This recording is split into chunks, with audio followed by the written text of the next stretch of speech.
আসসালামু আলাইকুম ওরহমতুল্লাহ। ওয়াল্লাহু তাআলা ফি কালামিহিল মাজিদ আল ফুরকানিহিল হামিদ। আউযু বিল্লাহি মিনাশ শাইতানির রাজীম। বিসমিল্লাহির রহমানির রহিম। ইন্নাস সালাতা তানহা আনিল ফাহশাই ওয়াল মুনকার। ইরশাদ হচ্ছে, নিশ্চয়ই সালাত বা নামাজ সমস্ত অশ্লীল গর্হিত কাজ থেকে বিরত রাখে। মাহফুজি টিভি থেকে মুফতি মাওলানা মাকসুদুর রহমান মাহফুজি বলছি। আজকের আলোচ্য বিষয়, নামাজ অনিষ্ট কাজ থেকে বাঁচায়। এখন কোরআনের কথা একেবারে ধ্রুব সত্য। কোরআনের কথা তো আর মিথ্যা হতে পারে না, কারণ এটা নাজিল করেছেন আল্লাহ রাব্বুল আলামিন।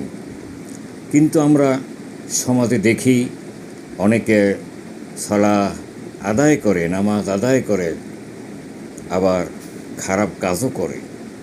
অথচ আল্লাহ বলেছেন নামাজ অশ্লীলতা গর্হিত কাজ থেকে মানুষকে বাঁচায়, ফিরিয়ে রাখে। তা কথাটা একটু কন্ট্রাডিকশন হয়ে গেল না? বাহ্যিক দৃষ্টিতে এই বিষয়টি বিরোধী, পরস্পর বিরোধী মনে হলেও আসলে আল্লাহর কালামের মধ্যে কোনো সামঞ্জস্যহীনতা নেই, বরং রয়েছে অপরূপ সামঞ্জস্য। আসলে আমরা সালাত আদায় করে মনে করি যে আমরা সালাত আদায় করেছি, কিন্তু এই সালাত তো আমরা সঠিক মতো আদায় করতে পেরেছি কিনা। যদি সঠিক মতো সালাত আদায় করতে পারি, অবশ্যই অশ্লীল গর্হিত কাজ থেকে আমাদেরকে বিরত রাখবে। অশ্লীল গর্হিত, তারপর অসামাজিক কাজ থেকে বিরত থাকতে হলে, অর্থাৎ এই অশ্লীল কাজসমূহ একটি অসুস্থতা, সামাজিক অসুস্থতা অথবা ব্যক্তিগত পারিবারিক অসুস্থতা। এর জন্য ওষুধ হলো সালাত। কাজে এই সালাত নামক ওষুধ যদি আমরা গ্রহণ করি, তাহলে ওই অশ্লীলতা গর্হিত জনিত অসুস্থতা থেকে আল্লাহর রহমতে আমরা অবশ্যই মুক্তি লাভ করতে পারব। কিন্তু আমরা দেখছি তা হচ্ছে না। তার কারণ হলো, ডাক্তার রোগীকে, রোগ আছে, জ্বর আছে, নিউমোনিয়া, টাইফয়েড, গ্যাস্ট্রিক, আলসার, যাই হোক না কেন, এর জন্য ডাক্তার ঔষধ দিয়েছে, বলেছে যে এই ঔষধ আপনি ঠিক মতো ব্যবহার করবেন, ডাক্তার বলে দিয়েছে। আর লোকটি মনে করছে যে ঔষধ তো আমাকে ব্যবহার করতে বলেছে, তবে কীভাবে ব্যবহার করব।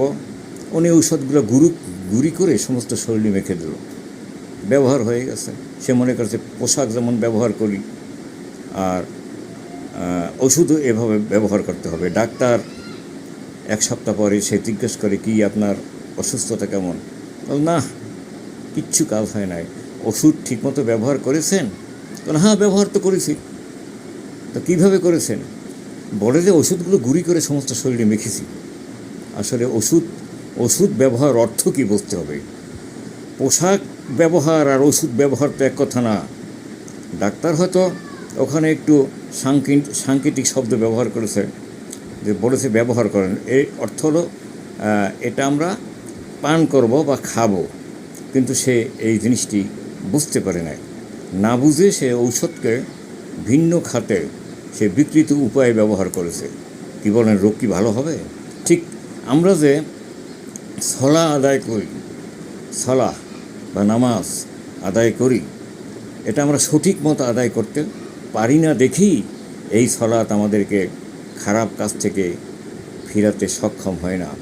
এখন কিভাবে আমরা সঠিক নামাজ আদায় করতে পারবো, সেটা আমরা পরবর্তী ভিডিওতে ইনশাল্লাহ আলোচনা করব। তবে একটু টাচ দিয়ে যাই, সেটা হলো আমরা শরিয়তের হুকুম হাকাম মেনে সালাত আদায় করব। হাকাম আরকান 13 ফরজ, তারপরে অজেব সমূহ পালন করব, সুন্নাত পালন করব, এটা তো আমরা করব। সাথে সাথে আমাকে মনে রাখতে হবে যে এই সালাহ আদায় করার পরে, এই নামাজ আদায় করার পরে আর কোনো অন্যায় কাজ করব না। আল্লাহর গোলামি এখনও করতেছি, সামনেও করব। যেমন নাকি সূরা ফাতিহার ভিতরে আমরা বলি, ইয়াকা না'বুদু ওয়া ইয়াকা নাস্তাঈন। আমরা এখনও তোমার গোলামি করি, সামনেও তোমার, ভবিষ্যতেও তোমার গোলামি করব। এই প্রতিশ্রুতি যদি, এই অঙ্গীকার যদি আমরা সঠিকভাবে পালন করতে পারি, তাহলে অবশ্যই সালাত খারাপ কাজ থেকে ফিরায় রাখবে। আল্লাহ আমাদেরকে তৌফিক দান করুন। আমিন। ওয়া আখিরু দাওয়ানা আনিল হামদুলিল্লাহি রাব্বিল আলামিন।